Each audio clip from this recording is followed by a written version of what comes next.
Bonjour à tous, bienvenue sur Radio Clé de Vie, la radio de développement personnel. Et vous reconnaissez cet homme fantastique qui s'agite dans tous les sens, qui ondule de son corps, qui nous fait du... comment ça s'appelle ça d'ailleurs? Ah oui, c'est ça, oui, c'est avec John Travolta, le sosie de John Travolta.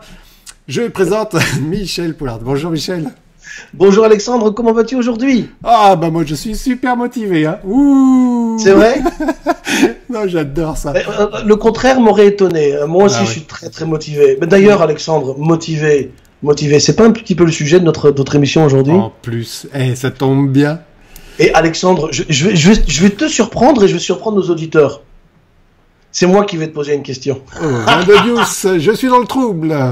Alexandre, en off, on était en train d'échanger, j'étais en train de te dire que j'étais admiratif et je te félicitais pour le succès de Radio Clé de Vie. Oui. Et surtout te féliciter, te remercier pour ta persévérance et surtout pour la vision que tu as de ce projet. Et c'est vrai que tu as eu probablement 101 raisons qui te disaient qu'il fallait arrêter, que ça valait pas la peine, que tu faisais pas assez de vues, etc. Pourquoi tu fais tout ça au fond, etc.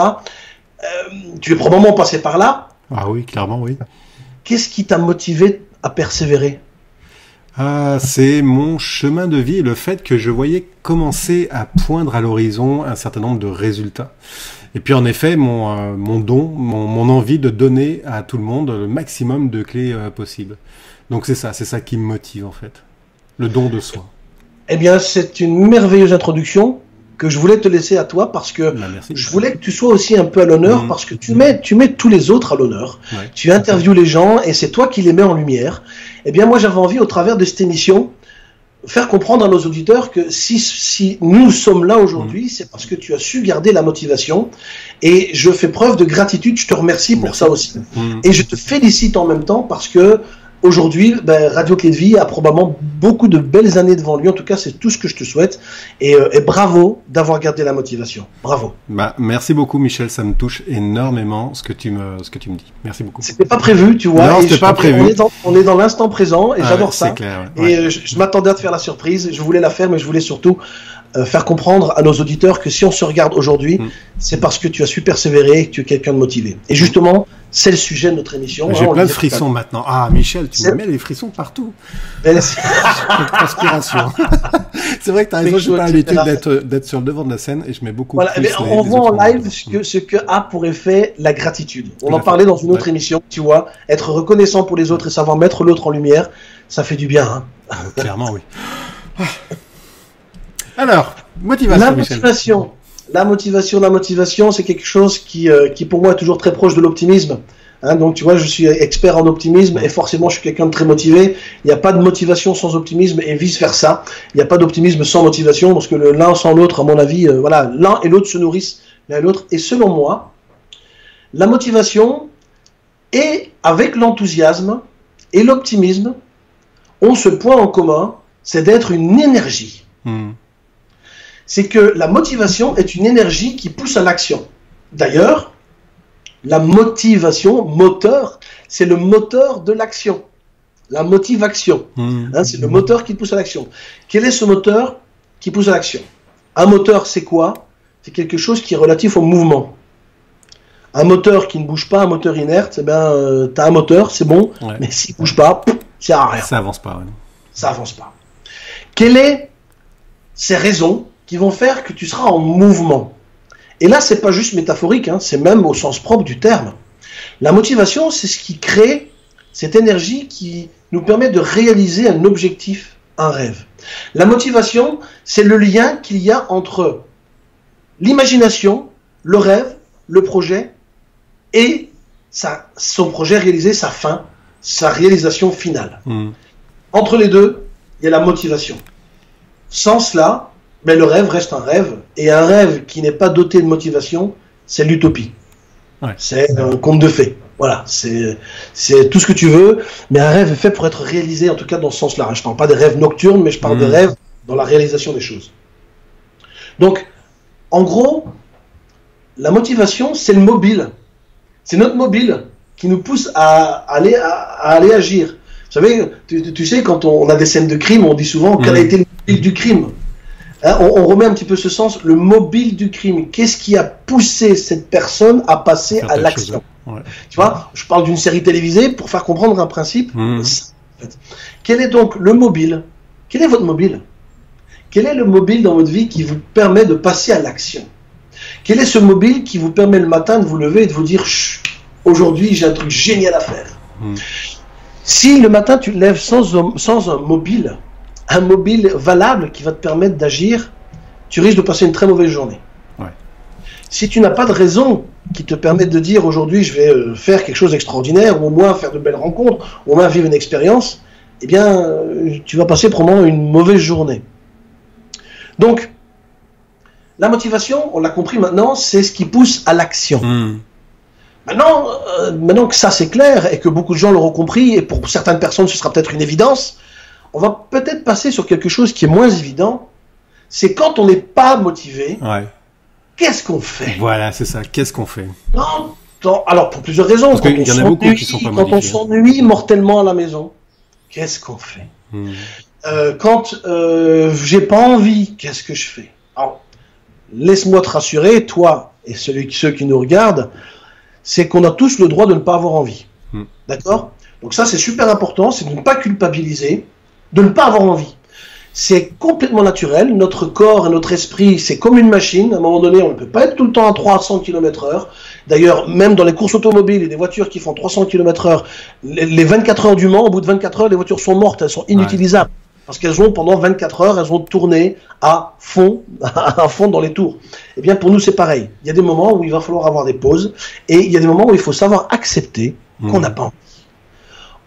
Il y a parfois un mouvement un peu, j'ai envie de dire presque pervers, dans le monde du développement personnel, où on se pousse les uns et les autres à envoyer des défis, etc. Alors, il y a du bon, mais c'est qu'à un moment donné, il y a ce revers de médaille qui peut peut-être créer une certaine aversion pour le développement personnel, parce que justement, la vie n'est pas faite que de défis. Non. Il faut l'accepter. Donc ça, c'est vraiment... de faire des pauses. Ça, c'est vraiment important, je tiens à dire, c'est que parfois, tu entends des gens qui... Il faut être motivé, il faut être... Oui, mais à bon escient. Il y a des moments où on n'est pas motivé, il faut savoir l'accepter. Sauf qu'il y a des moments où on n'est jamais faut être motivé, où il ne se passe plus rien dans notre vie. Là, en revanche, ça devient intéressant. Là, il faut se bouger, Là où il faut se bouger. Qu'on ait des moments de pause, c'est important. Qu'il y ait des moments où on n'est pas en vie, c'est important. Et il faut savoir l'accueillir. Là où ça devient effectivement dangereux, nocif, néfaste, toxique, c'est quand on n'a jamais envie. Et quand on n'est pas motivé. Quand on n'est plus motivé. Là, en revanche, là, j'ai des réponses à apporter. La réponse à apporter, pour moi, est simple. Et je vais un petit peu la définir et répartir en différents points. En général, les gens qui rentrent de chez eux du travail et qui s'assoient dans leur canapé avec les pieds sur la table et la bière à la main, c'est le cliché, bien entendu, mais pour une fois, il n'y a aucun mal par rapport à ce cliché. Il n'y a aucun mal à rentrer chez soi et à être dans le canapé, c'est normal, ça fait du bien, on en a tous besoin. Néanmoins, bien sûr, néanmoins, là où ça devient le cliché, c'est cette personne qui va se dire « Oh, j'ai une vie de merde, il ne se passe rien dans ma vie. » Ah, là, ça devient intéressant. C'est pas le fait de s'asseoir dans le canapé qui est mauvais. C'est le fait de dire qu'il se passe rien dans ta vie. Là, ça devient intéressant. S'il se passe rien dans ta vie, eh bien, crée quelque chose pour qu'il s'en passe. Et ça, c'est mon premier axe de travail pour être motivé. Si tu n'es pas motivé, c'est que tu n'as probablement pas de projet. Pas de projet, pas de motivation. Si tu n'as rien, si tu veux rien développer ou rien créer autour de toi, forcément, tu vas pas te forcer à faire quoi que ce soit. Mais un projet, ça peut être, par exemple, aller faire du sport. Aller faire du théâtre. C'est quelque chose de simple. C'est pas avoir un projet, je veux créer ma boîte. Ça peut l'être. Mais ça peut être tout simplement avoir un projet de repeindre, je sais pas moi, sa barrière. Avoir un projet. Et souvent, si on n'a pas de projet nous-mêmes, c'est qu'on est l'objet du projet de quelqu'un d'autre. Ok. Donc, première chose, si tu veux générer de la motivation, il faut donner envie à cette motivation de naître dans ton esprit. Et un projet, quel qu'il soit. Pas besoin de penser à des grandes choses. Le projet, ça peut être tout simplement, on va aller visiter grand-père et grand-mère dimanche prochain. C'est un projet, ça te permet de motiver. Ce sont des choses simples. Ensuite, pas les projets à long terme, forcément. C'est vraiment quelque chose de très simple. Mais quand on comprend comment fonctionne la motivation, on comprend aussi comment ça fonctionne à long terme. C'est exactement la même chose. Il n'y a pas de motivation sans projet. Je veux dire, la motivation n'a aucun sens d'exister si tu n'as rien à accrocher derrière. D'accord. Voilà, les gens qui sont pas motivés, c'est parce qu'il y a des gens, j'aime rien, je veux rien, je sais rien. Un petit peu comme les adolescents, quoi, tu vois. Ouais, j'en ai à la maison, donc je vois à peu près. L'adolescente attitude, tu vois, c'est l'adolescente attitude.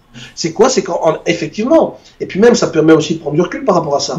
Pourquoi on est dans cet état d'esprit-là? C'est qu'il y a plein de choses qui se présentent à nous, mais je sais pas ce que j'ai envie. Et l'adolescent pourra juste se découvrir une motivation quand il aura essayé quelque chose. Ouais. Tu pourras, et d'ailleurs c'est ce qu'on dit en tant que parent, essaye avant de dire que tu n'aimes pas. Hein, donc tu vas l'amener à l'équitation, tu vas l'amener au tennis, tu vas l'amener au basket, tu vas l'amener, je sais pas moi, à la danse, tu vas l'amener, peu importe. Mais créer quelque chose qui donne envie, et à partir du moment où tu as envie, la motivation va naître d'elle-même. Envie. C'est ça, à un moment donné. C'est, a-t-on envie de faire quelque chose? Est-ce que ce qui m'anime aujourd'hui, ou est-ce qu'aujourd'hui, ce qui fait que j'ai moins de motivation, est-ce que j'en ai envie? Est-ce que ça m'anime? On peut se poser la question, si je ne suis pas motivé, c'est que ça m'anime peut-être plus, ou pas assez. Donc, allez chercher un petit peu ce questionnement, qu'est-ce que je pourrais faire pour que ça m'anime ou ça me donne envie? Donc, qu'est-ce qui va m'animer? L'envie. Ensuite, quand tu as un projet et que tu en as envie, c'est d'en parler aux autres. Et ça va alimenter la motivation, parce que rester tout seul avec son projet, c'est bien, mais ce qui va se passer, c'est qu'on va se trouver plein d'excuses pour pas le faire. Pas le faire, ouais, c'est ça. Et comme on est tout seul, on n'a pas de compte à rendre à personne, et il se passe rien. Mais si tu en parles à ton entourage de façon très automatique, et puis bienveillante, bien entendu, tiens, t'en es où? Tu fais quoi? Tiens, tu devais faire ça, t'en es où avec ça? Et le fait d'avoir d'autres qui te posent des questions, quelque part, te force à rester motivé, parce qu'il y a un feedback derrière. C'est une des clés qui permet de passer à l'action, justement, de dire ce que l'on va faire, parce qu'après on est un peu tenu à le faire. Alors, parce que justement, il y a disons, ce regard social qui fait qu'on on veut pas trop décevoir l'autre, et ça peut être aussi une raison d'avancer. Et après on avance, et après ce qui crée effectivement l'envie, c'est parfois de se dire que quand on a des grands objectifs, des objectifs plus grands, c'est de se dire que pour arriver à cet objectif, il faut peut-être que je crée des sous-objectifs. C'est que parfois on se dit, ouais, je vais faire un truc géant, mais qu'on oublie que pour arriver à ce truc géant, c'est comme une échelle, il faut grimper des échelons. Et il n'y a pas des échelles qui ont que 2 échelons, en bas et en haut. Ça n'existe pas. Tu vas souffrir. Hein. Mais tu vas souffrir de grand écart, risque de faire d'être douloureux. Bonjour les bras, hein, tu vas y aller. Donc, ce qui est important pour nourrir ta motivation, c'est d'avoir ton objectif final, mais de te définir des sous-objectifs que tu vas atteindre. Et ces sous-objectifs formeront à un moment donné, quand tu l'auras atteint, des mini-succès. Ouais. Et quand on a du succès, c'est motivant, on le dit d'ailleurs. Ça motive parce que ça te donne raison, ça alimente la vision que et surtout l'idée et la croyance que c'est ce que tu devais faire. Hein, moi, au même titre que pour mes conférences, progressivement, mes petits succès, c'est que j'avais 3 personnes qui m'applaudissaient, puis après 10 personnes qui m'applaudissaient, puis maintenant c'est 800 personnes qui m'applaudissent. Mais j'ai dû passer par 3 personnes, et des salles vides aussi, mais bon. C'est d'arriver à vivre des petits succès qui te mènent vers l'objectif final. Ce qui est important, c'est de se donner le temps de célébrer ces succès. Et ça aussi, ça alimente la motivation.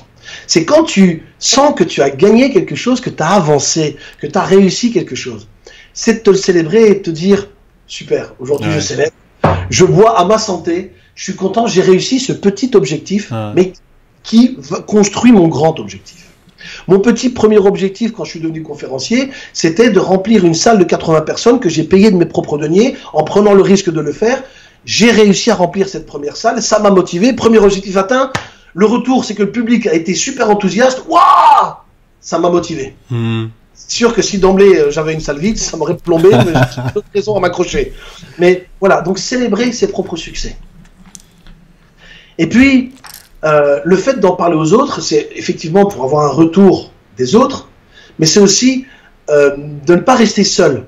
Mais pas rester seul dans son projet, c'est-à-dire entoure-toi des gens qui comprennent ton projet et qui vivent probablement la même chose que toi, Des gens, par exemple, si tu veux devenir entrepreneur, entoure-toi de gens qui sont aussi entrepreneurs. Si tu es infopreneur, entoure-toi d'infopreneurs qui ont du succès. Parce que eux vont devenir une source d'inspiration. Parce que pour moi, et pour d'autres, hein, pas que pour moi, mais le succès n'arrive jamais quand on travaille seul. Et on ne se fait pas tout seul. Il y a des gens qui disent, je me suis fait tout seul. Sauf qu'ils oublient qu'à un moment donné dans leur vie, ils ont probablement rencontré des gens qui les ont aidés, qui les ont tués, etc. Voilà, ça c'est super important. Donc, ce qui va alimenter la motivation en cas de baisse de régime, j'ai envie de dire, c'est d'aller chercher des histoires de gens qui ont eux aussi été découragés. Donc que tu saches, c'est normal le découragement, mais qui ont persévéré, qui ont été au-delà de l'obstacle. Inspire-toi de gens que tu connais peut-être ou que tu connais pas. Aujourd'hui, en France, on a de plus en plus de gens inspirants parce que de plus en plus de gens font de la vidéo, de plus en plus de gens font de la conférence. Donc, inspire-toi de gens qui sont peut-être passés par un chemin similaire et regarde un petit peu et essaie d'analyser quels ont été leurs process, sur quoi ils se sont appuyés. Voilà, ça nourrit ta motivation. Tu peux même aller les rencontrer justement pour leur demander. Sûr. Aujourd'hui, avec des regards, là, tu habites à l'autre bout du monde par rapport à moi, on se rencontre, on parle, et la plupart des gens bienveillants sont accessibles. Regarde, moi, quand les gens me demandent de m'interviewer, je suis accessible, même en fonction de mon agenda, je trouve toujours un moment pour rencontrer des gens, qu'ils soient petits ou grands, débutants ou pas, peu importe pour moi. Qui suis-je pour leur dire non? Voilà, n'hésite pas à aller les voir, à t'inspirer, et de te dire à un moment donné, si eux ils sont arrivés, il n'y a pas de raison, moi j'y arrive pas. C'est ça. D'accord? Si ils sont arrivés, je vais essayer d'analyser, de décortiquer, de décrypter le process qui leur a permis d'arriver à leur succès et de mettre en application et de dupliquer tout simplement des processus de succès que les autres ont mis en place. C'est un petit peu l'histoire du joueur de golf qui apprend à jouer au golf en regardant comment l'autre fait également. Il n'y a aucun champion sportif, par exemple, qui n'est champion en étant entraîné soi-même par un ex-champion et en reproduisant les recettes du succès pour devenir champion. La notion de modélisation, c'est ce qu'on voit beaucoup en programmation neurolinguistique, justement, et c'est quelque chose de super, super important qui fait progresser. Exactement, et la modélisation est super importante parce qu'elle nous permet de nous remettre nous-mêmes dans un contexte, de voir que les difficultés, c'est une affaire de tous, on est tous à la même enseigne que les autres, et que le succès, c'est aussi une affaire de tous. Et avec ça, c'est d'être dans l'action, d'agir, et au même titre que les champions sportifs, on ne devient pas champion sportif sans entraînement, sans chuter. Même Usain Bolt, avant d'être champion 100 mètres, il s'est cassé la figure plusieurs fois. Je suis sûr qu'il a trébuché. Je suis sûr qu'il a dû se rétamer. Mais il a dû se relever avant de devenir ce champion qu'il est aujourd'hui. Eh bien, c'est pareil pour nous. C'est pareil pour nous. C'est pour un champion olympique, et j'adore. J'ai rencontré plusieurs champions olympiques pour en avoir coaché quelques-uns. Ce qui fait qu'ils ont gagné, c'est cette visualisation et cette modélisation, comme tu le dis, c'est de se dire, on vise la médaille d'or. On vise même pas la troisième marche. Non, et si Pierre de Coubertin disait le principal c'est de participer, cette citation n'est pas valable pour un champion. En fait, je comprends Pierre de Coubertin, son intention derrière c'était d'éviter le découragement, mais quand tu veux devenir champion, tu ne te satisfais pas de dire j'ai juste participé. Si tu veux juste participer, c'est le seul résultat que tu auras. Tu auras participé à un Jeux Olympiques. Il y a une citation qui est vise la lune pour au moins atteindre les étoiles. Exactement. Donc, pour les champions, pour eux, il est hors de question d'avoir autre chose que la médaille d'or. Et c'est ce qui fait qu'ils en gagnent. Bien entendu, malgré les médailles d'argent et de bronze avant. Mais c'est ça, le secret de la motivation, c'est de rester dans l'action, tout en accueillant les moments de mou, comme étant des moments où on a le droit à s'autoriser pour ensuite s'inspirer des autres, s'inspirer de notre vision et gagner, justement, ce mobile qui nous poussera à l'action. Bah écoute, merci beaucoup Michel, on arrive complètement à la fin de cette émission. C'est fabuleux. Moi, vraiment, je suis toujours à ton écoute. C'est un plaisir. Merci beaucoup du cadeau que tu m'as fait en début d'émission. Je ne m'y attendais pas du tout. Et merci énormément. À tous, je vous invite à partager cette émission si elle vous a tout simplement parlé, faire des pouces bleus, partager. Enfin bref, amusez-vous, gâtez-vous. Et puis, à très bientôt, Michel. La prochaine émission, ce sera la médisance, comment s'en détacher. Oh là là, un sujet très important également. Allez à tous les amis, bye bye, merci Michel, et à très bientôt. Au revoir à tous.